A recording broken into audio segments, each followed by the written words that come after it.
Let's do it. Well, folks, we all know the story. 4 brave astronauts head up into space and come back forever changed.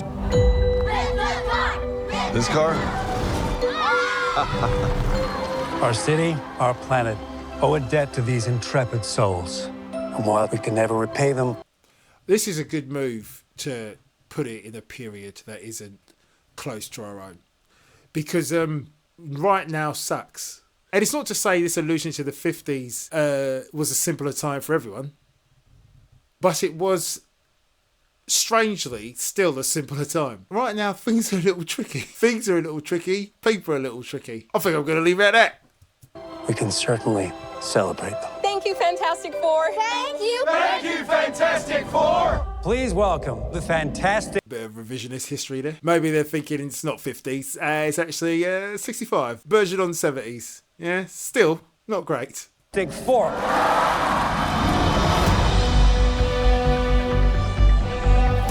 Herbie, how's that sauce looking? Okay. That is fantastic. You're late. What do you mean? Okay, they've really started with the whole thing of them being a family and, you know, the thing cooking and being like, is it a film or is it a series? Maybe this is just not for me. I don't like what they're doing. I don't care about them. Put them in a situation that reveals character traits and flaws that are both endearing and revealing. Why are we talking about food? I don't know this Benjamin Grimm. I don't know this Johnny Storm. I don't know these people. So having them talk about inane things like food and being late is wasting a lot of time. Why are we doing that? Even Pedro's like, he looks like, oh, are we really doing this? What do you mean? What do I mean? You're late for dinner. Yes, we are. You late? Oh my God, listen to the music. The music sounds like they're doing something really heroic and it's just like them talking about being late for 30 seconds. Whose idea was this? I think this is also the sign that everyone who's making these films is getting a lot older. And these are the things that they think people care about. Yeah, why were you late for dinner? Oh, because, I don't know, I mean, I was traffic and then I stayed at work a little longer. If you need to know, I was taking a shit. You happy? I was at work taking a shit. And that meant I hit rush hour. I didn't really want to talk about it at the dinner table. I thought it was uncouth. But you kept bringing up I was late, and so now we're talking about it. I had a burrito at lunch, and it didn't settle as well as it should have, and I couldn't make it home. All right? I just said that. Are you pregnant? I keep trying to pause on Benny Grimm there, but he looks good. You know, the CGI does look good. Don't like the voice. I liked Chickless. Chickless is my Benjamin Grimm. Yes, the prosthetics looked a bit naff. I like the voice. He had the voice. He was my Benjamin Grimm. But the CGI does look good. This Johnny Storm with eyeliner is, what shall we say, very progressive. But he's not my Johnny Storm. I don't know who my Johnny Storm is, really. It's not Michael B. Jordan. It's not Chris Evans. So who's left? Whoever voiced the cartoon, I guess. They've got a minute and 40 seconds to redeem themselves. You're gonna be the best mom in the world. And you are gonna be the best dad. Just kidding. You are out of your depth. We are gonna be the best uncles out. Look at that CGI. That is great. Like, if you're going back to the graphic novels, it matches, everyone's going to love it. Great. When it's too photorealistic, it's like, well, that's boring. The eyebrows are good. That's great. But, I don't know. Something about it I still don't like. But I do like it. I'm not going to just be one of those people that's on there going, oh, I don't like it. Everything's terrible. Cover. We can do this. Nothing's going to change. Oh, they've got a baby. She's preggers. She's up the duff. He shot up the club. She was late when he... I'm late. Well, you're right on time. What? No, doctor. I'm late. Is that an Austin Powers reference they just did there? Is that what just happened? So the stakes are that they've got stuff to do, but she's got a baby. No, that's not enough of a stake in a superhero movie. Once again, they've got a minute and 30-something seconds to redeem themselves. Change.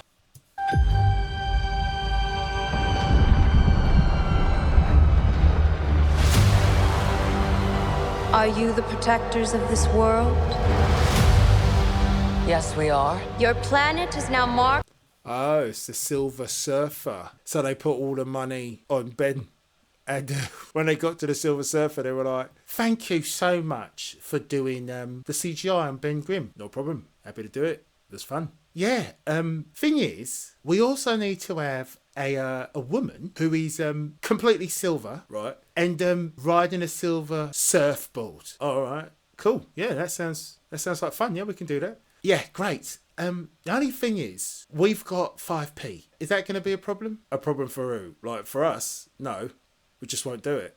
Oh, well, we need it done for the film. We'll do it poorly. No, that's fine. No, you can do it poorly. That's great. Just get it done, please. You know what I mean? Like, what's his this? Marked for death.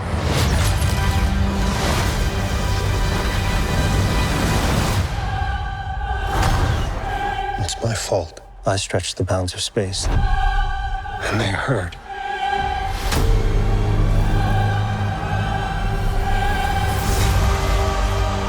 Are we safe?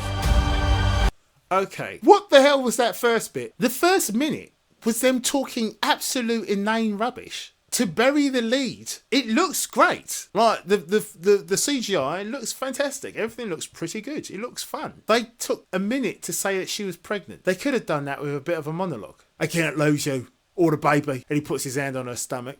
That's for the trailer. I don't know. There's not enough time. This is how they should have started the flipping thing. Is this shot? Kudos to the cinematographer. Not only is this a beautiful image, it says so much. She's leaning over an empty crib. He's coming in. Both silhouetted. They're apart. They're in two minds. There is a discord between them. And it's also beautiful. A bit of dialogue over the top of this would have been great. Johnny and Ben, they don't know the real stakes of a baby. That would have been enough. They buried the lead and now don't care. They've got 43 seconds or something like that to redeem themselves. Not giving up. We will face this together. We will fight it together. As a family. You have to be deep in the cut to know the female Silver Surfer. Because I don't know anything about her. It makes you feel like you're being a bit, misogynistic. Because I'm like, all right, where's the guy? Where's the real threat? Where's the man? But it's not that at all. It's just that I don't know her, and therefore I have no frame of reference for whether she's a real threat or not. And they haven't really set up the fact that she's a threat. Johnny held her aboard and she was like, could you not do that? That was it. It wasn't like she smashed his face open and he was in hospital and they were like, no, this is pretty serious, isn't it? Johnny's got a sunroof in his head now because she's the real deal. You know what I mean? They've got like 30 seconds to redeem themselves. Oh no, there's a baby and a little girl. Is it because they're referencing what they believe to be a simpler time that they can show a single child in jeopardy? And everyone's going to be like, oh, the stakes are really high. We live in a world that is 10 seconds away from being on fire every day. And they think showing a little girl in trouble is going to make us go, oh, no. Show a whole street being blown up. Show something. It can't just be a single girl looking up like, oh, no. No one cares, love. Move out of the way or, commiserations. Has to be us.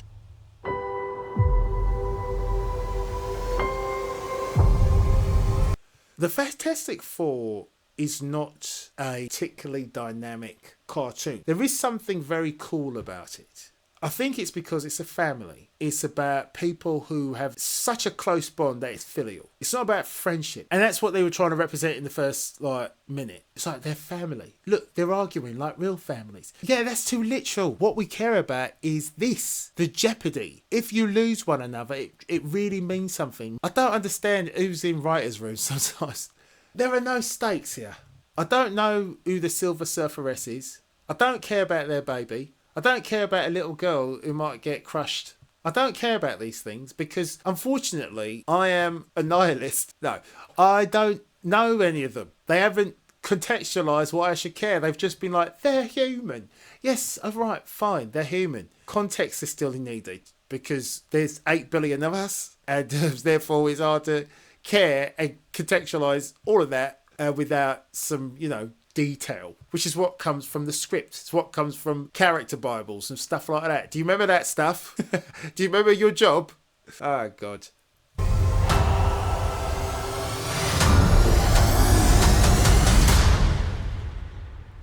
We will protect you. What the hell? Whose idea was that? Protect me from what? What exactly are you protecting me from? I don't want to rewrite this script, but this is what it feels like. Like I need to rewrite it. Or not the script. Maybe the script. But I wouldn't know because I'm not going to watch the film. This is just like, it's like going to a restaurant and saying, oh, can I have a cocktail? I'm like, sure. And he's doing all this. Where are you guys from? Puts a sparkler in it. Hands it over. There you go, guys. Let me know what you think. You drink it. Wait a minute, that's just water. You were talking for so long, shaking, doing all this.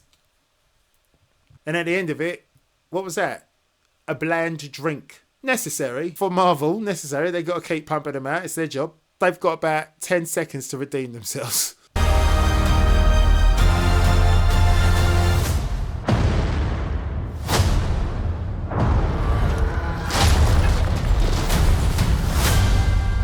Well, okay. Here's the thing. That's Galactus, right? Walking down the street, I guess. He's so big that he can walk down the street.